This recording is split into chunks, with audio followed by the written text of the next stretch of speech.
Hola amigos, ¿qué tal? Sean todos y todas bienvenidos a su espacio Precisando. Gracias por el honor de su sintonía. Hoy, como de costumbre, un programa sumamente interesante. Vamos a analizar a profundidad la operación Gavilán que llevó a cabo el Ministerio Público. También hablaremos del acuerdo firmado entre el gobierno y la ADP. ¿Qué garantiza eso para el estudiantado dominicano? Y en la entrevista central hablamos con Eduardo Sanz Lobatón. Él es el director general de aduanas. Con Yayo hablaremos temas importantes después de la pausa.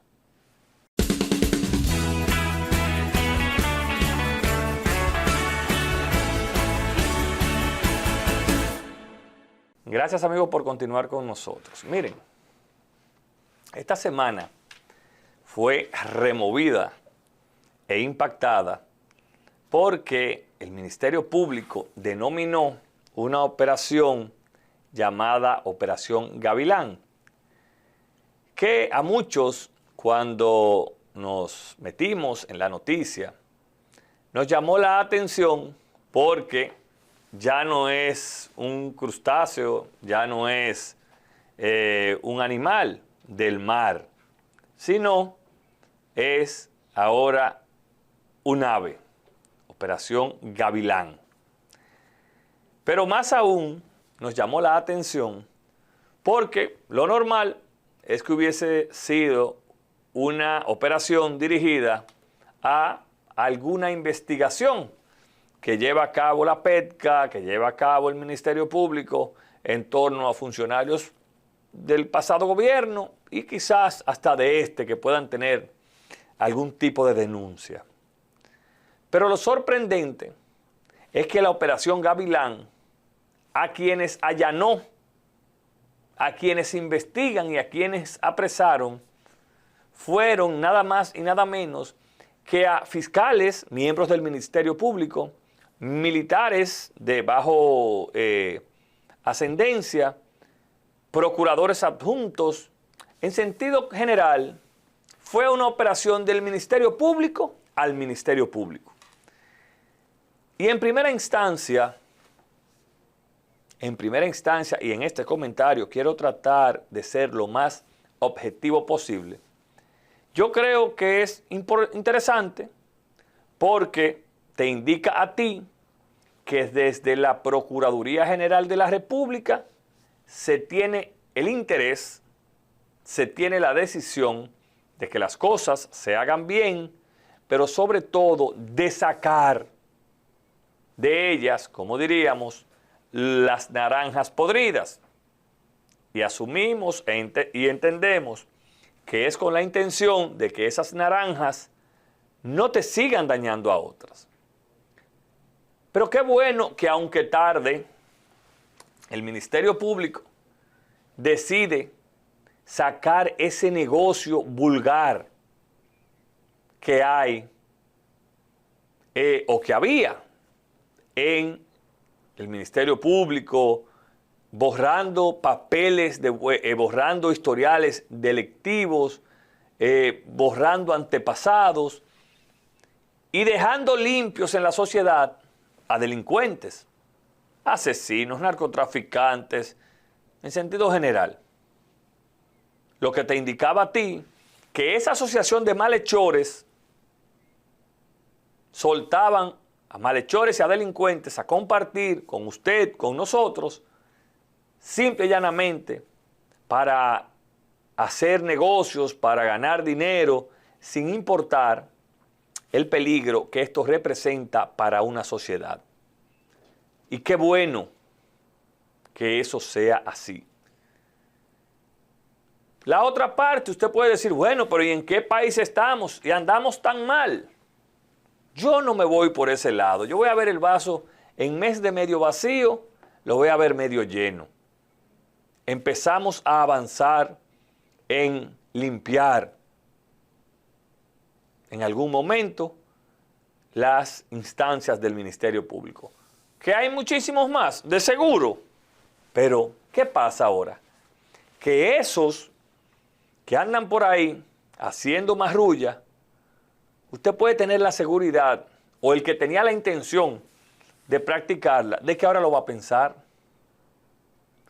y ahora lo va a pensar. ¿Por qué? Porque se ha dado cuenta que hay la intención real de perseguir el delito, aún así sea dentro del mismo Ministerio Público. Esa es la importancia de esta operación denominada Gavilán, que deberá extenderse, ojalá, que deberá extenderse a otras instancias, no obligatoriamente del Ministerio Público, pero que quizás en su momento fueron gran negocios como las multas fantasmas. Ojalá, ojalá, y esto sea ahora una especie de punta de lanza para que el Ministerio Público, en combinación con DGCET, con la Policía Nacional y con otras instituciones, empiecen a decomisar entidades delictivas que hay desde hace muchos años, porque eso no es de ahora, dentro de las instituciones y que lamentablemente permean, dañando así quizás una buena gestión. ¿Y por qué yo hablo de AMET? Hablo de AMET, o en su momento AMET, ahora DGCET, porque las denuncias de gente con multas, sin tener carro, sin tener licencia, están ahí. Lo que te indica a ti que en su momento ese fue un gran negocio, que lo inició no como negocio, porque debo de ser responsable, yo creo que nadie tiene esa mentalidad para iniciar un programa así, pero fue una locura cuando el general Candelier fue jefe de la AMET a la sazón, que él puso, ustedes recuerdan, a ganar dinero a los AMET por producción de multas. Entonces, ¿qué era lo que hacían los agentes? Se mataban a poner multas para ganar comisiones. Y por eso usted ve que todavía hay gente, señores, que hoy nunca en su vida han cogido un carro, nunca, y tienen multas. Contravenciones que están generando muchísimos intereses para cuando la vayan a saldar. Contravenciones que no le permiten a esa persona obtener un certificado de buena conducta, porque tiene un problema con la ley. Entonces, esto es un buen punto de avance. Esto es un buen punto de inicio. Vamos ahora a pedir que eso se extienda. Como para mí un buen punto de inicio, la investigación que empezó a cabo el MESID y el Ministerio de Salud Pública con el tema de la titulación de los médicos. Excelente. Muchos lo han criticado, muchos yo no. Yo creo que debe haber algún nivel de validación de las profesiones, en algún momento, en algún punto de la carrera, para ver cómo están sus condiciones, si usted ha mejorado, si usted ha empeorado, si usted puede seguir siendo o ejerciendo la especialidad que tiene si no se ha alimentado de nuevos conocimientos, todo eso. Porque esa es la evolución. No podemos salirnos de ahí. De manera que no quería dejar de pasar hoy, este domingo, sin reconocer esa acción del Ministerio Público hacia su mismo cuerpo. Veámoslo como un paso importante en la lucha para la transparencia en el ejercicio de la función pública. No lo veamos o no asumamos nosotros la crítica de que, qué mal vamos. No, yo creo que es un gran punto de gran avance y eso hoy se pone de manifiesto. Miren, otro punto importante de esta semana fue la decisión del gobierno y de la Asociación Dominicana de Profesores de firmar un pacto para lograr garantizar un año escolar sin trauma, un año escolar bueno, y yo creo que fue inteligente y sabia la decisión de los dos sectores. En el caso de la ADP, yo he sido un crítico siempre de el tema de las huelgas, de las paralizaciones.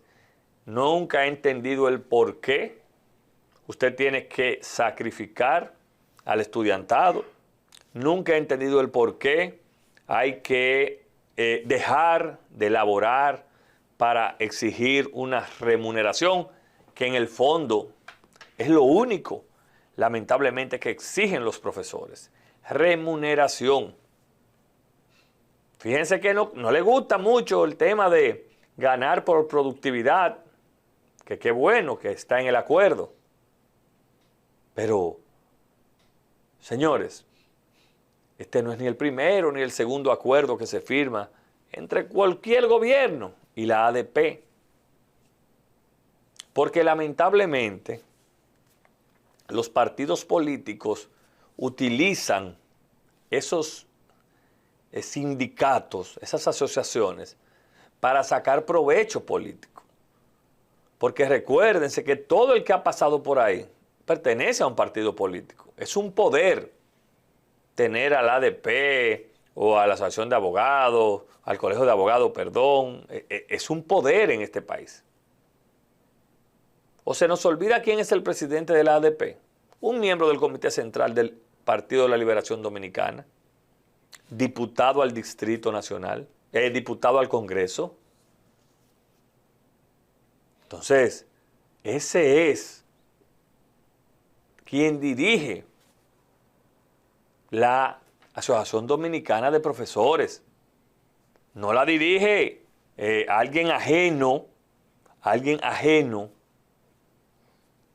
a un partido político. Peor aún, este es dirigente en ejercicio, el profesor Hidalgo, que muchos dicen que le dobló el pulso al gobierno. Yo no lo veo así. Yo creo que el presidente de la República hizo lo correcto, lo que tiene que hacer un mandatario, que es garantizar la educación, garantizar el pan de la enseñanza, y el presidente lo ha logrado. Como ha logrado transparentar el INAVIE, se han acabado los escándalos. ¿O se olvidan que eso era un antro? Yo creo que ahí hay que reconocerle a este gobierno que ha ido mejorando y sacó lo que no servía, que ellos habían puesto en el INAVIE. Porque reconocer es de sabio. Ahora, reconocer y mejorar es de sabios e inteligentes. Y qué bueno que el amigo Víctor, que está ahí en INAVIE, lo está haciendo bien. Y qué bueno que el gobierno puso a un lado, o en un lado más importante, la educación para nuestros hijos, que tener un pleito eterno con la ADP. Pero qué bueno también que el gobierno le está exigiendo a la ADP que trabajen. Qué bueno que el gobierno le está exigiendo a la Asociación de Profesores que trabajen. Ya está bueno. Los niños no son responsables porque a ustedes les gustan que le paguen sus horas, aunque no vayan. Porque si el gobierno hace así, dice, ok, tú has faltado 10 horas al mes, yo te la voy a descontar. Se ponen bravos, se molestan, hacen más paros.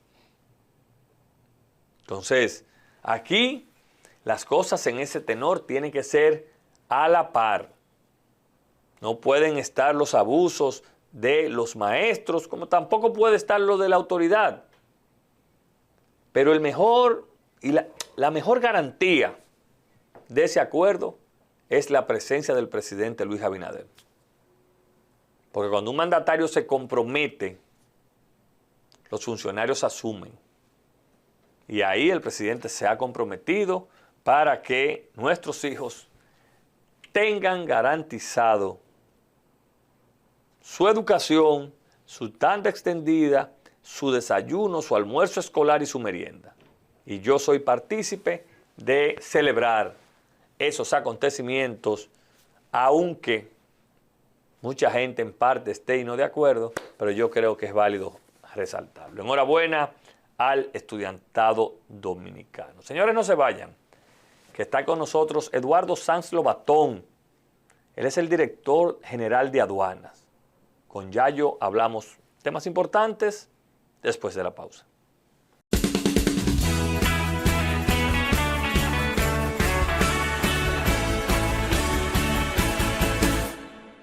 Como habíamos anunciado, nos acompaña Eduardo Sanz, Yayo Sanz Lobatón, director de aduana. Yayo, bienvenido, gracias por estar con nosotros. Luis, muchísimas gracias a ti por recibirme. La verdad que comentábamos fuera de cámara cuando tú me hacías esas entrevistas en el 2006, 2007, 2008. En el Canal 22. Así es, desde allá venimos remando y la verdad que me encanta ver cómo ha desarrollado tu trayectoria y el papel que juegas ahora, que es tan importante para los medios de comunicación en general, pero para nuestra parcela también. Gracias, Yayo. Yayo, vamos a hablar un poquito de todo contigo. Sobre todo, tú estás en un renglón de jóvenes que por primera vez están ejerciendo la actividad pública. Miembro de un gobierno, porque pública tú eras un abogado con tu oficina muy bien posicionada. ¿Qué ha significado eso en tu vida profesional, política? Dejar lo que tú has construido con mucho sacrificio para dedicarte ahora a ser un servidor público. Mira, hermano, yo, como tú sabes, venimos, lo que decíamos ahora, desde aquella época que tú comenzabas en los medios y yo comenzaba en la política, yo nunca había estado en el gobierno. Yo tenía toda mi carrera política en la oposición. Y definitivamente el tránsito hacia el gobierno ha representado un gran aprendizaje. Y el principal aprendizaje es que cuando uno es funcionario público pierde muchísimas libertades. Cosas tan simples, Luis, como que ya tú para ir a un restaurante lo piensas 3 veces, para tú hacer cualquier cosa. Que tú lo hacías de manera normal. Pero yo tengo un gran amigo mío, que se llama Sergio Rothberg, argentino él, que me dice que el que vive algo público vive en una casa de cristal. Y cuando uno está en una casa de cristal, tienen que entender y manejarse con esa conciencia. Eso es muy drenante en nuestras familias, en la gente que queremos, en nuestros amigos. Eso es muy drenante. Y te tengo que decir que estos casi 3 años de gobierno, ese ha sido como el gran inesperado. Cómo cambia tu vida, cómo te drena. Y el hecho de abandonar lo privado, bueno, te lo tengo que decir con toda sinceridad. Un abogado privado, ya en la última etapa en la que yo estaba, porque al principio cogimos malucha con Catre. Pero ya estaba instalado. No, la gente cree que es relajando. Yo cogí mi carro público. Con tu toga. No, yo cogí mi carro público. Yo hice muchos SAN. ¿Tú sabes lo que es un SAN? Ustedes los riquitos no saben lo que es. Bueno.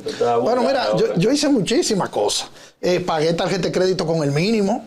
¿Tú has hecho eso? ¿Pagué un mínimo de una tarjeta de crédito? Ahora no, pero yo lo hice mucho también. Y también mucha gente no sabe lo que es un cheque puente.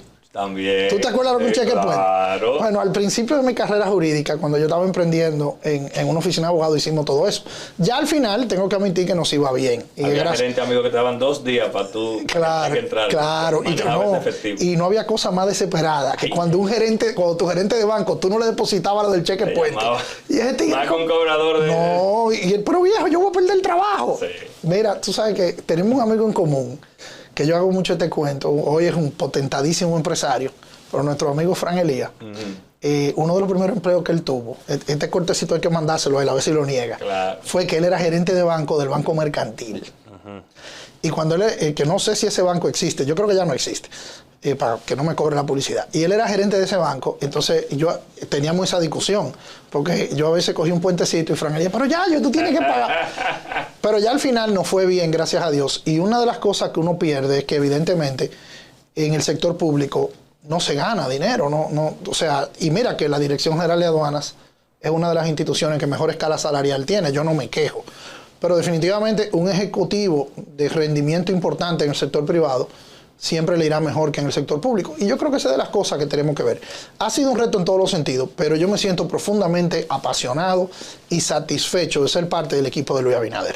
Yayo, entonces das ese salto, caes en la Dirección General de Aduanas. Esa es la palabra, caigo. Exacto.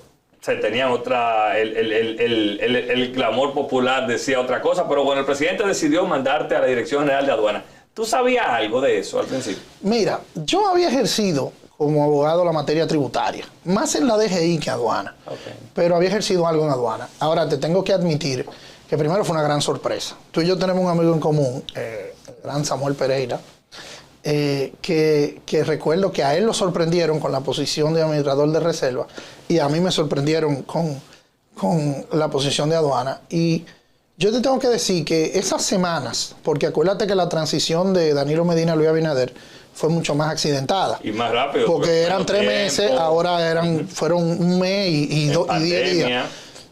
Yo recuerdo que yo me acostaba todos los días a las 3, 4 de la mañana leyendo sobre aduana, tratando de hacer un estudio, porque aunque uno conocía la materia tributaria, la operatividad de la institución, no, la operatividad es muy complicada, o sea, son más de 6.000 empleados, todo el país, tú tienes la materia marítima, la materia aérea, las materias de seguridad, la materia fronteriza. Los almacenes. Así, es una cosa bien, yo no tengo cómo darle gracias a Dios por el equipo de mujeres y hombres que decidieron acompañarme, por un grupo de profesionales que están ahí. Hay que entender, Luis, y eso lo entiendes tú más que cualquiera, porque tú tienes muchos años trabajando en el Estado. El Estado, aunque yo soy un dirigente del PRM, a mucha honra, fundador del PRM, el Estado no puede desaparecer cada 4 años. Entonces yo también encontré ahí gente de carrera muy valiosa. Y la verdad es que pudimos hacer una sinergia que al cabo de 3 años yo creo que la sociedad dominicana y los principales usuarios y contribuyentes de la Dirección General de Aduanas nos han reconocido y han visto, ahí están las estadísticas, ahí están los números. Pero te tengo que decir que fue yo diría que yo difícilmente tenga otro reto profesional más difícil que cuando Luis Abinader me dijo a mí que yo iba a ser director de aduana. Te tengo que decir que pasé unos días que la gente de mi mayor intimidad los pasó conmigo. Pasé unos días verdaderamente atribulados, pero ya salimos a camino. Dado el paso, mencionaste a Samuel Pereira, estás tú y un grupo de muchachos que lo están haciendo bien en instituciones públicas. Tu principal logro ya al llegar, mira, ya me estudié esto, o tu principal meta al llegar, ¿cuál fue, Eduardo? Mira, hay dos. Hay una del punto de vista práctico que todavía la sociedad dominicana no entiende la dimensión. Es la inversión en tecnología. Es el hecho de que ya el 92-93% de todo lo que entra y sale del país se ha revisado por rayo X. Eso en materia de seguridad del Estado, en materia de hacernos destino de inversión, en materia de reconocimiento de nuestros socios comerciales para hacer un hub logístico, porque antes tu carga te podía durar 3 semanas, 2 semanas indiscriminadamente, ahora te sale en 24 horas o en 48 horas. Y eso nos hace un destino de inversión mucho más fácil, mucho más asequible. Y eso, la instalación de esos rayos X en puertos y aeropuertos del país, ha sido un logro, porque nosotros llegamos ahí, eso había un litigio, estaba en el Tribunal Constitucional. Eso no se puede. Entonces, esa es una cosa del punto de vista práctico. Y desde el punto de vista ya institucional, como la formación con la que yo desde pequeño he trabajado y he soñado, es la de abogado. Esa siempre será mi primera condición. La Ley General de Aduana. O sea, teníamos 60 años esperando una ley general de aduana, se habían enfrentado todos los intereses, pero no solo hicimos la ley, sino que hemos hecho una vida regulatoria, porque la ley te da la facultad para emitir reglamentos, y nosotros hemos seguido emitiendo reglamentos que han ido regulando el mundo del comercio exterior, pero de una manera increíble. Mira, la gente se pregunta, estamos exportando más de $1.000 millones mensuales por primera vez en la historia. Eso tiene que ver con lo que hemos hecho en aduana, porque es mucho más rápido. Hemos crecido en zonas francas como nunca se había pensado. Y aunque ese es un trabajo que compartimos con el hermano Ito Bisonó, y también hay que felicitar a la hermana Viviana Rivero en Pro Dominicana y a Ulises en Pro Industria, que todos se ha trabajado en equipo, porque el gobierno de Luis Abinader no se trata de que Yayo, de que Samuel seamos maravillosos. Ni incluso ni que el presidente. No, se trata de un equipo. Exacto, se trata de un equipo. Entonces, yo me siento muy, pero muy satisfecho con el incremento que hemos tenido en esa área de la economía, que es por la sinergia. El otro día el mismo presidente en una entrevista que dio, él mismo dio el ejemplo de que aduana había sido la primera institución que había abrazado el tema de burocracia cero, que es el tema de toda esta permisología y todos los problemas que hemos tenido. Entonces, al final del día yo creo que los dos logros son eso, en la operatividad y en la legislación. Y claro, el dinero que hemos recaudado, sí, ahí vamos que al final es importante. ¿Qué tú hiciste diferente a los demás? Porque incluso hay gente que tenía más tiempo que tú no lo lograron. Entonces, ¿qué tú hiciste diferente? Mira, yo lo primero que creo es la alianza con el sector privado. Es sentarse con ellos y escucharlos. Es hablarle, los americanos tienen una palabrita que se ha puesto muy de moda, que son los stakeholders, que son la gente que tienen interés en lo que tú vas a hacer.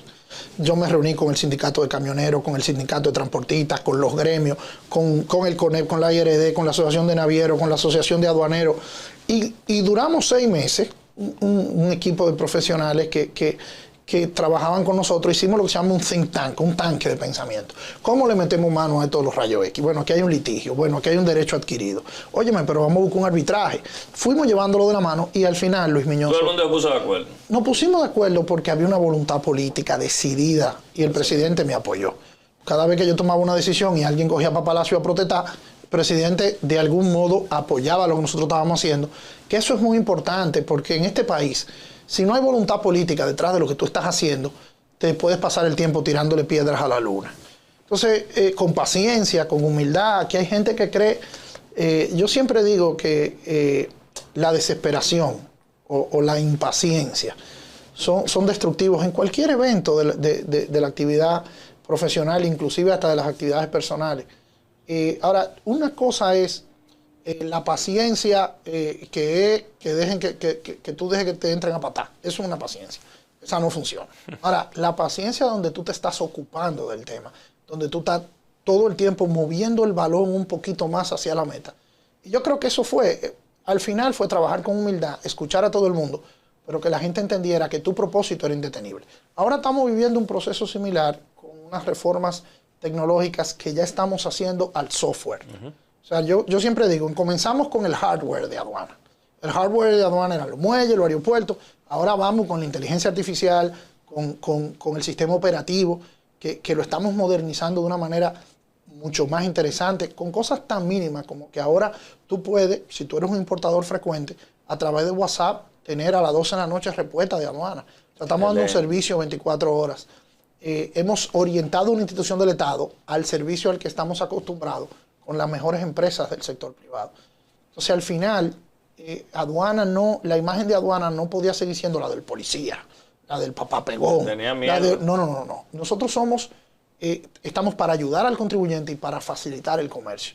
Y la verdad es que todavía quedan muchas cosas por hacer, pero ya cumpliendo los 3 años en la gestión, yo me siento bastante satisfecho con lo que han hecho las mujeres y los hombres de aduana. Y la parte del hub logístico, ya hablaste de un monto de $1.000 millones, pero ¿eso ha incrementado al país como destino? Es decir, ¿ya hay empresas que nos utilizan realmente? ¿Ha ido creciendo? Mira, Luis, aunque te agradezco mucho el término de muchacho y de juventud, ya yo a mis 46 años difícilmente aprenda a hacer otra cosa. Yo seré abogado. Bueno, pues ya aprendió a ser director de aduana. Yo seguiré siendo abogado y, si Dios me permite, dirigente político el tiempo que me quede por aquí. Ahora, si yo volviera a empezar, y yo se lo dije inclusive a mi hijo mayor, que está ahora eligiendo un major en la universidad que estudia, si yo pudiera volver a empezar, yo hiciera algo de logística.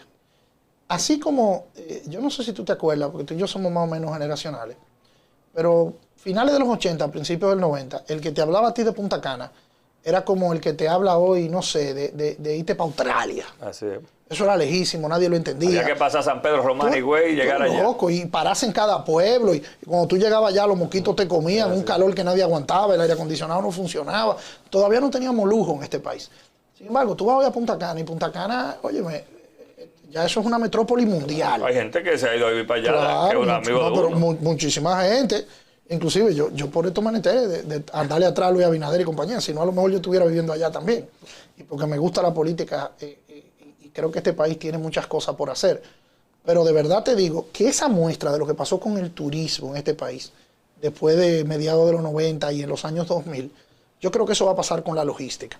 Mira, cuando tú ves que una fábrica, de la fábrica más grande del mundo de productos comestibles, que es Mendelez, cierra sus almacenes en la Florida y los trae aquí para desde aquí distribuir muchísimos productos comestibles a toda América Latina. Eso te dice algo. Claro. Cuando tú ves que una fábrica como la de Goodyear, que cierra en Zaragoza, España, y la trae aquí para distribuir neumáticos y piezas automotrices en toda América Latina, eso te dice por qué. Bueno, lo hacen por una razón muy sencilla. ¿Qué es un centro logístico? Un centro logístico es algo que si tú, por ejemplo, fueras a coger unos zapatos, bueno, pero en un sitio le ponen la suela, pero en otro le ponen la hebilla, en otro le ponen la etiqueta, en otro lo empaquetan. Si tú tienes un centro logístico que hace todo eso aquí, el fabricante italiano, el fabricante francés, te manda los componentes y tú los ensamblas aquí. Tú me dirías, ¿por qué no lo ensamblan allá? Porque la mano de obra es más cara. Más cara. Porque además, ensamblarlo allá y mandarlo a Buenos Aires implica que tu producto puede perder calidad. Ahora, si tú lo traes aquí, lo ensamblas aquí, entonces los reciben más frescos allá. Claro. Y te puse el ejemplo de un zapato, pero imagínate eso en una medicina. Imagínate eso un comestible. En un comestible. Imagínate eso en un insumo médico. Me hablaba, yo el otro día fui a un medio y hablé del ejemplo de la zona franca. Hace 20 o 25 años, las zonas francas del país, otro beneficio del hub logístico. Las zonas francas eran para hacer pantalones, camisas. Ahora hay de todo.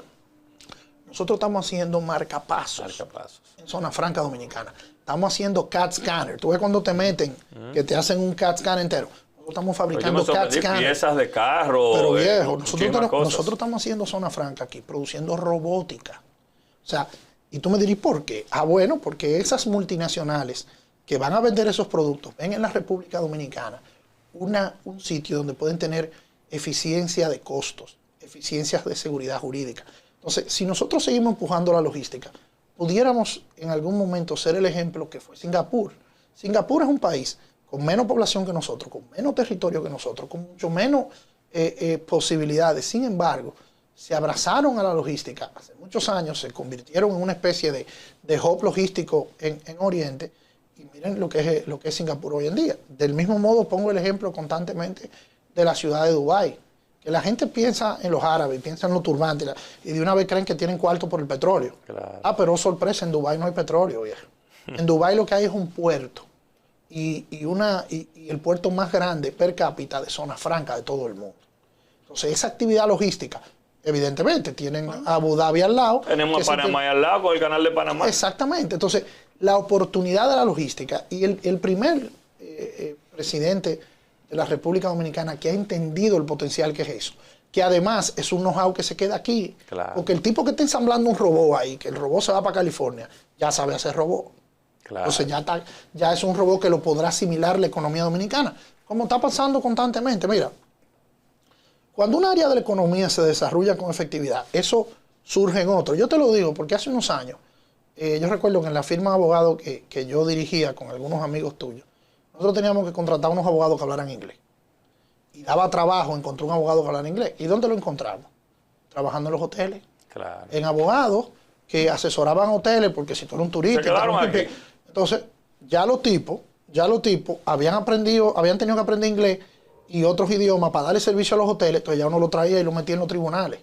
Y entonces cuando el americano tenía el litigio, mira cómo se daba una sinergia. Claro. Eso pasa en la logística también. Eduardo, en el tema de las 24 horas, ¿qué ha significado eso para el comercio? ¿Cuál es la realidad de eso? Mira, cuando tú tenías problemas de despacho, resulta que el puerto te cobra más almacenamiento. Pero además tienes que tener una cadena de seguridad que te cubra. Pero el flete es más caro también, porque hasta que tú no despachas la mercancía, el flete sigue corriendo. Todo eso era costo adicional. Por no decirte lo que pasaba cuando tú necesitas una cadena de frío. O cuando tú necesitas, por ejemplo, productos perecederos. Cuando tú importas, por ejemplo, vamos a decir, un furgón de comestibles, de mariscos o de cualquier cosa, que tú tienes que tenerlo en consumo en un tiempo específico porque se te vence y pierdes todo. Bueno, eso ya es cosa del pasado, porque si tú te precalificas como operador económico autorizado, tu mercancía sale en 24 horas y hemos reducido los tiempos de despacho. Yo doy muchas estadísticas de aduana, pero yo creo que ninguna es más poderosa que esta. Cuando nosotros llegamos a la Dirección General de Aduana, el tiempo de despacho andaba por 9 días. Promedio. Promedio, 9 días. Es decir, que yo tenía un furgón frío, 9 días conectado ahí. Ese era el promedio. Okay. Hoy el promedio es 2 días, 48 horas.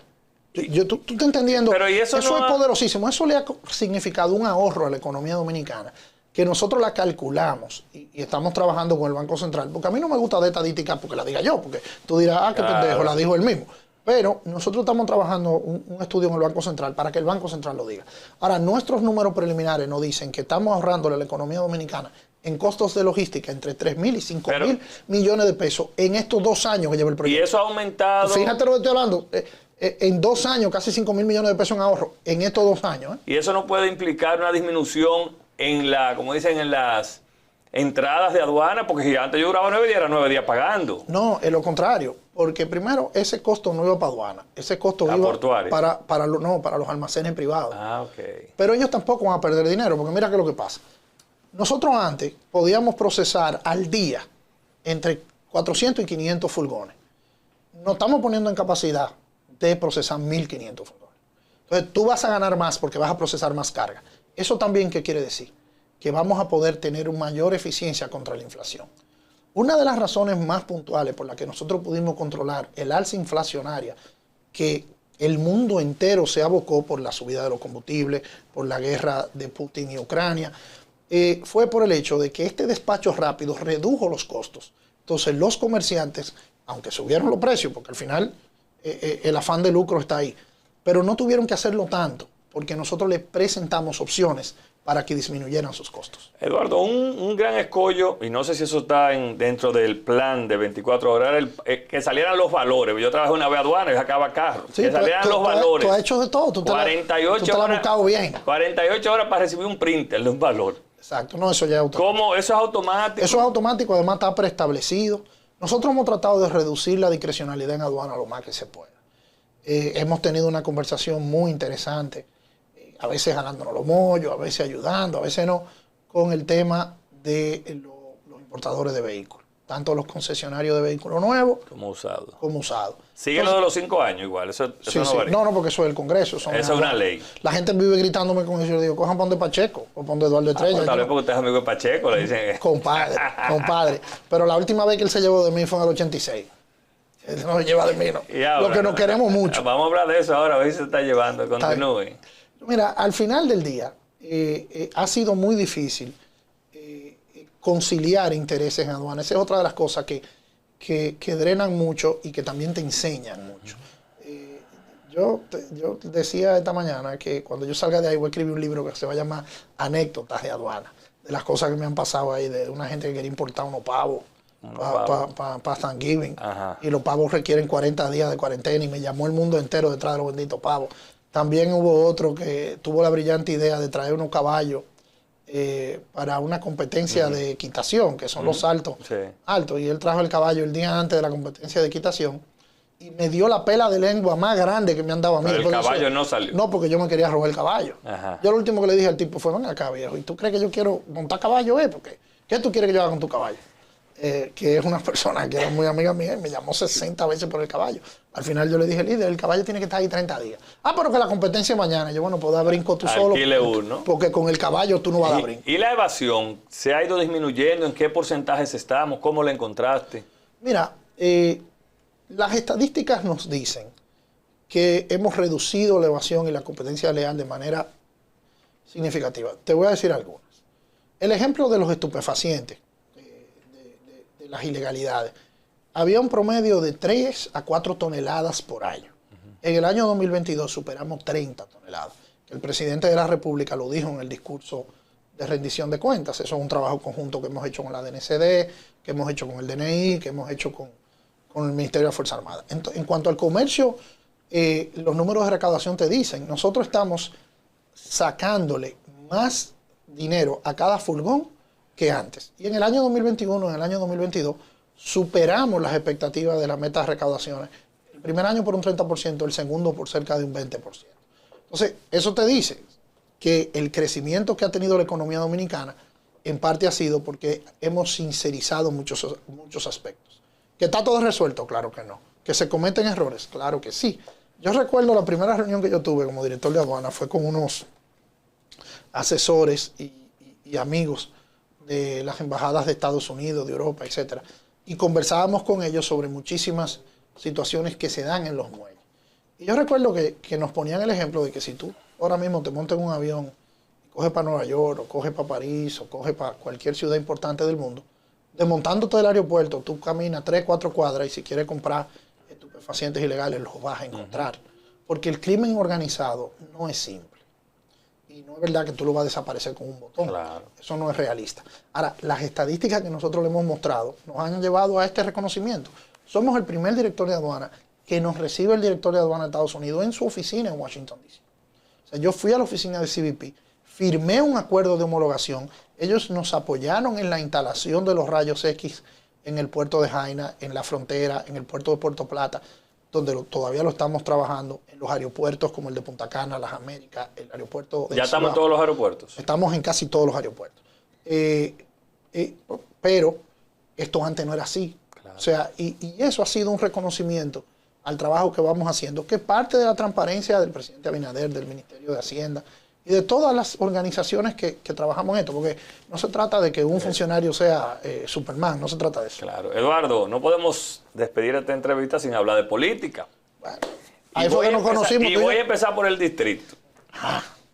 El PRM que te veo ahí en unas imputaciones, sí, unas cosas. Claro. Tenemos que hablar de eso, no, claro. Tenemos que hablar de eso. El PRM tiene una disyuntiva en la alcaldía del Distrito Nacional. ¿Cuál es la disyuntiva?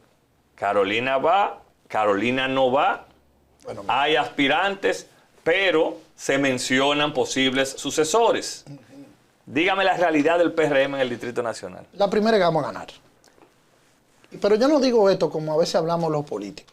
La vamos a ganar porque en el Distrito Nacional es que más se vive y se siente las transformaciones de Luis Abinader.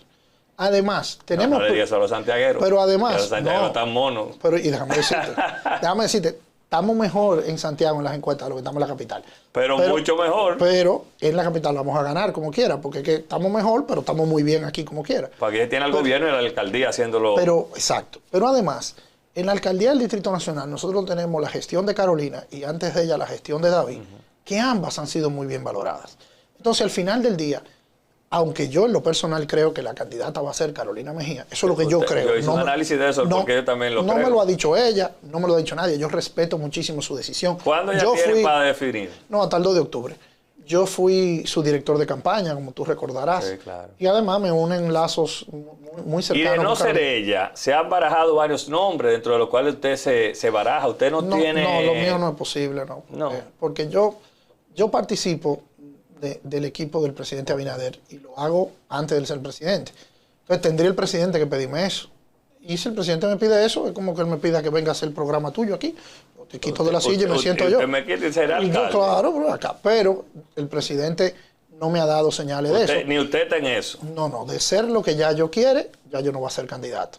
Yo no voy a ser candidato. Porque hay gente que se pone como dudosa, que lo vea usted en sectores populares, tirando pelota. No, pero porque yo entiendo que la labor social de un dirigente político no puede cesar. Pero yo te lo resumo de esta manera. Mientras Luis Abinader sea candidato, ya yo no será candidato. Ahora, cuando Luis Abinader deje de ser candidato, entonces tú vuelves a preguntar. Eduardo, el presidente tiene hasta el 17 de este mes para definir lo que muchos sabemos. Pues tú sabes más que yo. ¿Están trabajando ustedes ya esa logística a propósito de logística? ¿Cómo va el tema de los equipos de estrategia y de campaña de la reelección? Mira, mi primera condición con Luis Abinader es que somos amigos. Y yo al amigo le respeto mucho lo que él ha dicho públicamente. No es fácil esto en nuestras familias. No es fácil esto en nuestros ánimos. Más en el caso del presidente, que es un hombre que tiene... Es un país sobre él. Exacto. Y además él es un hombre que viene de un grupo empresarial muy próspero, con intereses en la academia, con intereses... Y Luis ha dicho en varias entrevistas que él está en su proceso. Y eso hay que respetárselo. Claro. Yo personalmente creo... Tanto en su proceso y los números allá arriba. Entonces es un problema. La nomenclatura legal lo obliga a él a manifestarse antes del 17 de agosto. Él, para inscribirse precandidato en el PRM, porque acuérdate que vamos a celebrar unas primarias abiertas, encerradas. Mira, fíjate la diferencia entre Carolina y él. Carolina puede esperar hasta el 2 de octubre, porque Carolina, su candidatura está reservada. Pero la candidatura presidencial, el partido no la reservó, sino que la tiró a primarias. Dicen en Salcedo hay ñeñe. Entonces, el partido no tiró la presidencia como reserva, entonces Luis tiene que inscribirse como precandidato. El plazo legal para su inscripción es el 17 de agosto. Entonces, Hoy ya estamos a 4, a 5, a 6. Estamos cerca. Estamos cerca. Entonces yo creo que ya hay que esperar estos 10 días o estos 8 días y dejarle a él su proceso. Yo personalmente creo que él va a aspirar. Yo lo ayudé mucho antes de ser presidente. Entonces ahora, evidentemente, por eso es que te decía que no me interesa una candidatura. ¿Usted va a trabajar para que el presidente Abinader gane en primera vuelta? Para que el presidente Abinader gane en primera vuelta, para que saquemos más alcaldes, saquemos más diputados, más senadores, porque al final una coalición gobernante es importante para tú poder hacer la transformación. Dicen en los corrillos políticos que hay un grupo de scouts por ahí, que está usted, que hay otra gente. Scouts son aquellos buscatalentos. ¿Es verdad que usted ha participado de manera muy entusiasta en buscar esos alcaldes que han renunciado, que van a dejar al PLD, la Fuerza del Pueblo, sin aspirante? Mira, yo he dicho, cuando se ha tocado ese tema, primero yo no he participado de eso. Ahora, yo lo que sí, me topo con gente todos los días que quiere venir donde nosotros. Mira, hoy estaba yo casualmente almorzando hace 2 o 3 días, estaba almorzando en un restaurante y se me acercó una alcaldesa del PLD. Yo no voy a decir de qué sitio. Yo, mire, yo quiero hablar con usted, etcétera, etcétera. Yo le dije, mire, muchísimo gusto, ahí está mi tarjeta. Andaba con una de mis colaboradoras y le pedí que le dieran el teléfono y ahí hicimos la gestión. O sea, cuando algo está funcionando... ¿Ya viene para allá esa señora? No, bueno, me dio la impresión... O sea, tenía la maleta en el carro. Exacto, me dio la impresión de que estaba muy motivada. Pero eso pasa constantemente porque al final, a todo el que nos apasiona la política, de manera genuina, porque mira, a ver, todo el mundo cree que el que se cambia de un lado para otro, etcétera, lo hace por prebenda. Es un error pensar así. Hay quienes lo hacen. Claro. Pero la mayoría de la gente lo que quiere es servir. Y evidentemente, el partido que está mayoritariamente gobernando, que tiene más posibilidad de ganar elecciones, antes pasaba con el PLD. Pero cuando pasaba con el PLD estaba bien. Ellos no decían eso. Y ni protestaban. Pero que no lo están sin nada. Pero ahora que pasa con nosotros, resulta que son las mil maldiciones. ¿Qué dicen los números que manejan ustedes dentro en el PRM? ¿Cómo está hoy el escenario político a nivel presidencial? Yo creo que hay una profunda lucha por segundo lugar. Yo creo que el presidente Fernández y el alcalde de Santiago, el buen amigo Abel, tienen una lucha reñida ahí. Habrá que ver cuál de ellos saca la cabeza hacia un segundo lugar. Y las preferencias de Luis Abinader no son un secreto para nadie. Hay un rango entre las encuestas. Hay encuestas que nos dan 52, 53.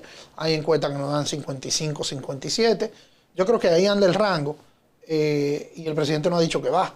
Y ya los 2 colegas que aspiran a la presidencia por la oposición. ¿Quién va a aspirar de ellos? Tienen meses y meses y meses y meses. Digo, pero para ser justo, ya ellos hicieron sus procesos internos. Correcto. Entonces, lo que te quiero decir es que ahí va a haber un proceso. Yo entiendo que si te lo analizo realmente, el proceso de febrero va a hablar mucho, sí, el de las municipales, porque hay que reconocer que el presidente Fernández es un liderazgo más conocido en el país, con más pujanza que la que puede tener Abel. Sin embargo, Abel conserva la estructura del PLD. Que es muy fuerte. Entonces, ahí hay una situación de que si en febrero el PLD presenta esa estructura, como yo sé que la tiene, independientemente que hayan tenido bajas, tienen una estructura importante, entonces eso puede hacerle mella al presidente Fernández. Por otro lado, si el presidente Fernández logra captar parte de esa estructura, entonces pudiera consolidarse en un segundo lugar.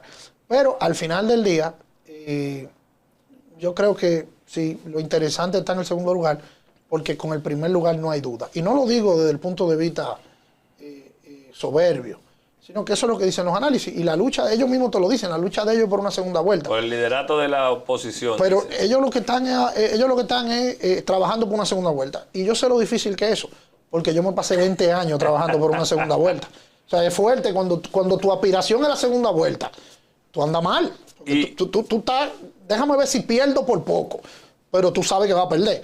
Entonces, es difícil superar eso. Yo te lo digo porque nos pasó en el 2004, nos pasó en el 2006, nos pasó en el 2008, en el 2010, en el 12, lo tengo hasta contado. O sea, nosotros nos pasamos 20 años perdiendo. Entonces, es difícil lo que ellos tienen enfrente.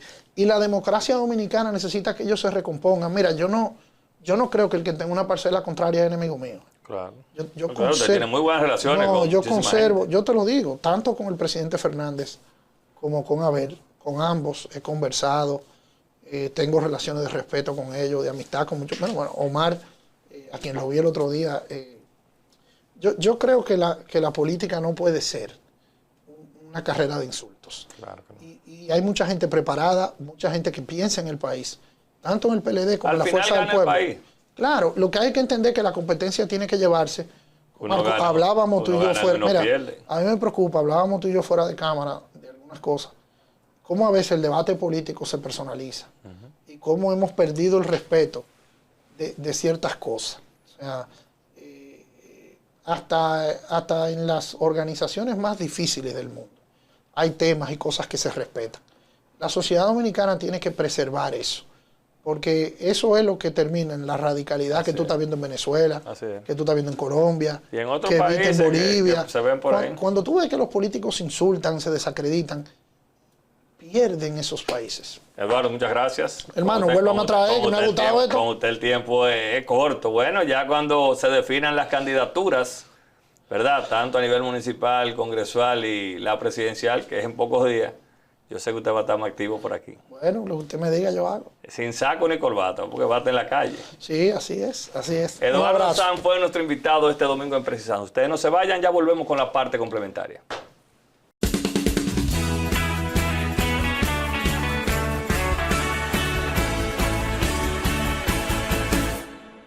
Si a ustedes no tenemos tiempo para más este domingo en Precisando, descansen. Feliz resto de la noche y continúen con la programación de Telefuturo.